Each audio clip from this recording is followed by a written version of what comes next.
I was in the 24th Infantry Battalion, and we were a young battalion. We were only about 19 to 24. That'd be apart from colonels and captains and everything like that who had already been in the army, and they were our leaders. Because we knew nothing. We were only 18. I was only 18 when I went in, and I served 10 months in New Guinea and 12 months in Bougainville.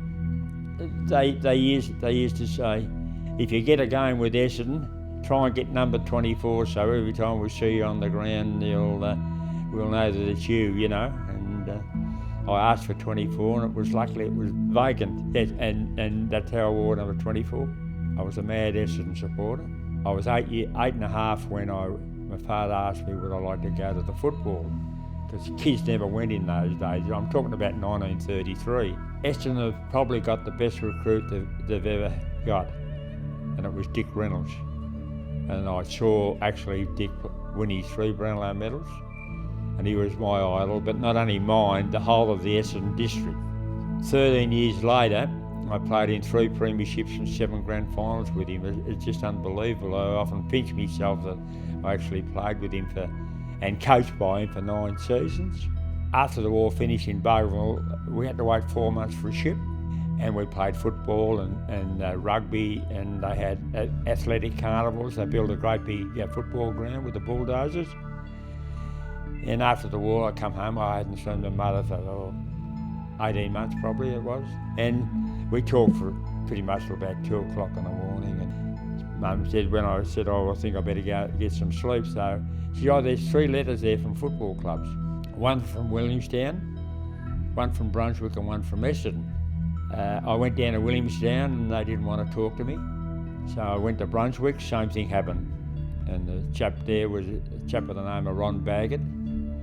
He played in 3 premierships for Melbourne in 39, 40 and 41, but he'd already been in the army, but he got out a little bit early. And he didn't want to talk to me.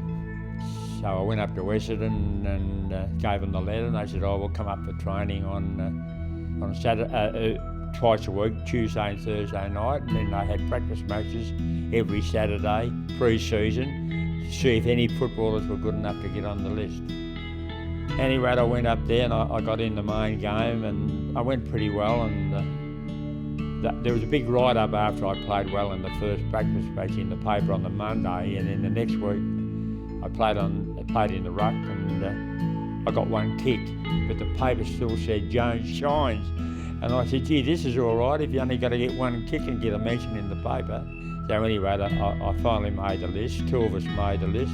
A chap by the name of Alan Matheson, he was a little rover and he was a good player. So then I got in the first game, and after 8 games I had the malaria in me, and I lost a stone in weight, and I was very, very sick. So I missed 2 games, and I got back in the side after that on the 3rd week, and then I played 133 consecutive games, and that all went from there, you know. A chap by the name of Les Begley, I was at a past players dinner one day, and Begley and Ray Watts, who was an Air Force pilot and during the war, and he won the DFC. Ray Watts said to me, how did you get to Essendon, Jack? And told him the story about going to the clubs and everything like that. And I said, I've never known who sent the letter, whether it was the club or anybody. And the bloke standing next door to him, he said, you know now, Jack? I said, what do you mean? He said, it was me. That was 30 years later. Les Begley was his name. He was in the army up the island, see? But he was a little bit older than me because he played in the 30s, so he probably 7 or 8 years older than me.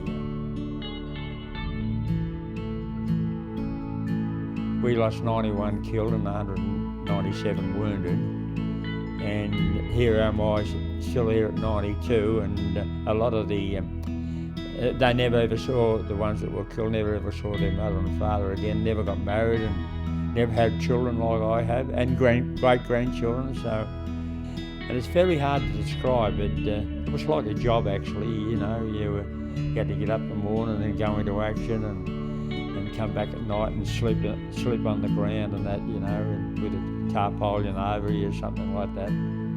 It's very, very hard to describe what the war was like, but it was horrific anyway. That's all I'd like to say about it.